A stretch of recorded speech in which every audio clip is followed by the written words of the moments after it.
I want to talk about our emotional guidance system at a point in time when we are kind of starting an interest in a romantic relationship, kind of like the infatuation period. So, would you say that in terms of degrees of satisfaction, that the beginning of the relationship is more satisfying or less satisfying? So that's what I want to figure out, because for me, it feels so satisfying. Like it is. That yes, is the answer that we were trying to extract from you. Okay. And here's why. Because in the newness of the relationship, you haven't pinpointed things to be unsatisfied about. Right. So your natural inclination is to be open. So usually it's you and your inner being and the other and their inner being having this sort of party until you get human again. Well, but see, this is so, even before it gets to the party, I'm having the party with my inner being. And this might be after a date. Date goes amazingly well, come back to my place, we'll watch my favorite movie. And I had this like 2 months ago where he's sitting in my lap kind of falling asleep, and I'm looking at the universe saying, please let him be the one. And it feels so amazing to me. Just don't get too carried away too fast. In other words, don't. Yes. So, but that's where the question comes in, because I feel so amazing in that moment, and you, my inner being, and I are just happy and joyful and dancing, and not trying to make anything happen. It's it's the attitude of letting it happen. In other words, and here's what we want you to remember. We know you know this, but this question makes it seem like you don't know it. So we're going to say it again to you.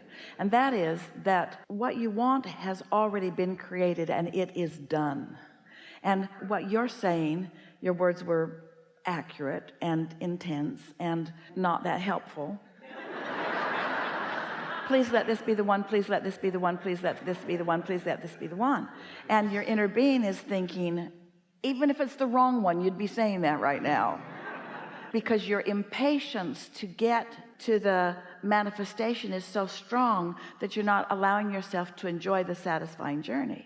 That really is the key. Once you get on this satisfaction jag, where that's really what matters to you, it has to lead to where you want it to be. So think about the different things that we've talked about here today. You're either satisfied or you're worried. You're either satisfied or you're begging. You're either satisfied or you're nervous, or you're satisfied. And can't it just be enough where it is? In fact, this manifestation has come far enough along that you've got somebody with you on the couch. In other words, that's pretty far manifestation. But there's a lot of times that we're asking you to feel satisfaction when it's just an idea, when it's an idea that you want, when you're on your way to it, when you haven't met a person, when there's not someone that you can see, smell, hear, taste, and touch. In other words, we want you to find a way to feel satisfied long before he's on the couch. But especially then. You see what we're getting at? Yeah. So we want to dialogue with you. You're in such a hurry to manifest the things that you want that you're not willing to feel satisfaction in the pre-manifestation. So now let's take the word pre-manifestation and let us tell you why the word doesn't exist. But when you say manifestation, you mean car in the garage, person on the couch, money in the bank. And we want to say every moment is a manifestation. It's a manifested moment in which you are expressing and observing and living. Every moment is a manifested moment. Every emotion is happening inside of a manifested moment. We just want you to have more awareness in more of those moments of manifestation that you are feeling satisfied. You're with us, we can feel it. In doing that, then as your thoughts are turning to things, one day we were visiting with a woman. She came to several Los Angeles workshops, and she so wanted to have a baby. And she came to workshop after workshop for several years in a row and was not getting pregnant, and really wanted to have a baby. And then after a while, she showed up and she came to the hot seat and she announced to the group, and several of them recognized her, she's pregnant. This was the most interesting thing. She had been wanting a baby and wanting a baby and wanting a baby and wanting a baby and wanting a baby. And now she's pregnant. She doesn't really have the baby. She wanted to take it trick-or-treating. She wanted to dress it up. She had told us all these things over the years that she wanted. She wasn't doing any of those things. The baby was in her womb. It hadn't come out yet to play. It was not playful at all. It was really not very interesting at all. It wasn't yet one of the things that she had told us all through the years that she was looking forward to. Wasn't walking yet. It wasn't talking yet. It wasn't doing any of those things yet. But she was satisfied because it was in the process. You see what we're getting at? She was no longer feeling the absence of the baby because she was pregnant. And we want to say to you, you're all pregnant with all the things that you want. It's all gestated and ready to be born into your experience. So 9 months from now. All right. You want to feel the satisfaction along the way. Helpful? Yes. Except she had the baby. No, she didn't. She knew she was going to have the baby. This is why that analogy is such a good analogy, and we're really sorry you missed it. Is that she really didn't have the baby. In other words, you're saying she had a greater promise of the baby. She had a greater probability of the baby. She had more of the baby than she had before she was pregnant. And we want to say, not really. We want her to know that she was pregnant before she was pregnant. We knew that the baby was coming. We weren't the least bit worried about it. We knew the only reason that she wasn't getting pregnant is because she was all hung up on not being pregnant, on not having the baby. She couldn't get pregnant. Didn't seem fair to her. Everybody's getting pregnant who didn't even want to be pregnant. She wanted to be pregnant and she couldn't be pregnant. And we say, let's not take that conversation on right now. But it's the same thing. Just because you can't yet see it, it is a vibrational reality, just like that fetus was a little gob of goo. That was satisfying.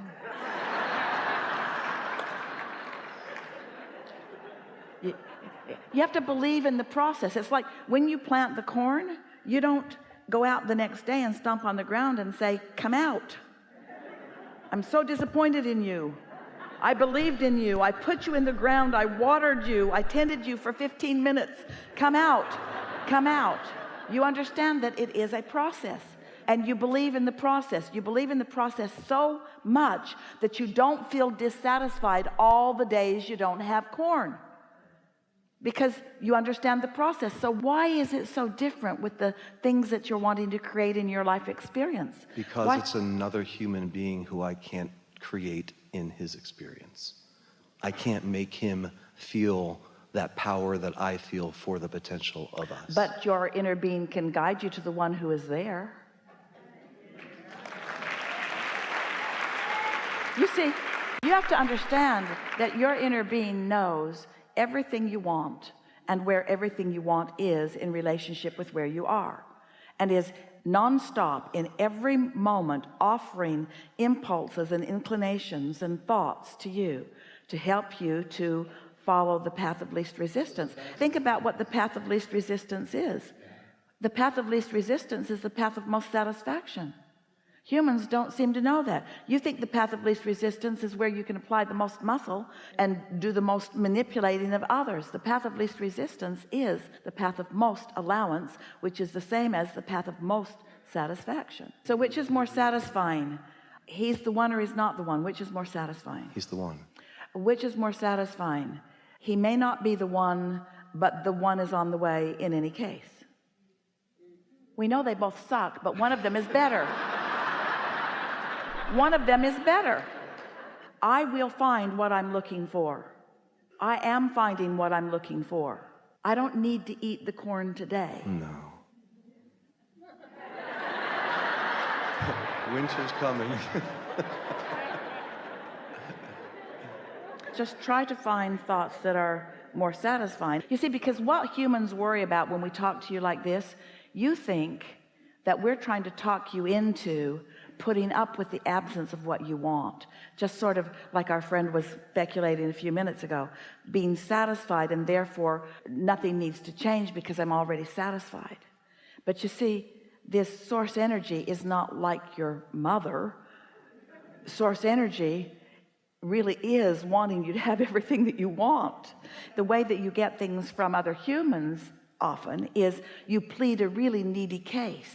And the more needy you are, then it seems like the more that they give up the goods. But it has taught you a flawed premise, because that's not the way the universe works. The universe is giving to you all the time just because you want it. Whether you want it or need it, the universe is giving it to you. But in your neediness, you are depriving yourself of having it. In your desire for it, you might be letting it in. In your need for it, you are definitely not letting it in, because in need there is not satisfaction. That's it right there. Can you feel that? Jerry and Esther went to a restaurant in San Antonio often. They ate there when they were in town 2 or 3 times a week.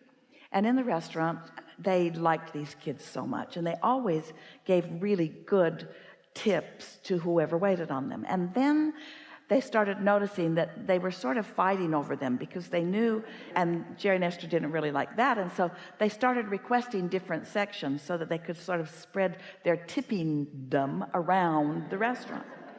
And one day, a young girl is pleading her really needy case to Jerry and Esther, and Jerry left her just a really normal tip, and Esther looked at it. She saw him do it, and they exchanged glances, because Esther knew what was up.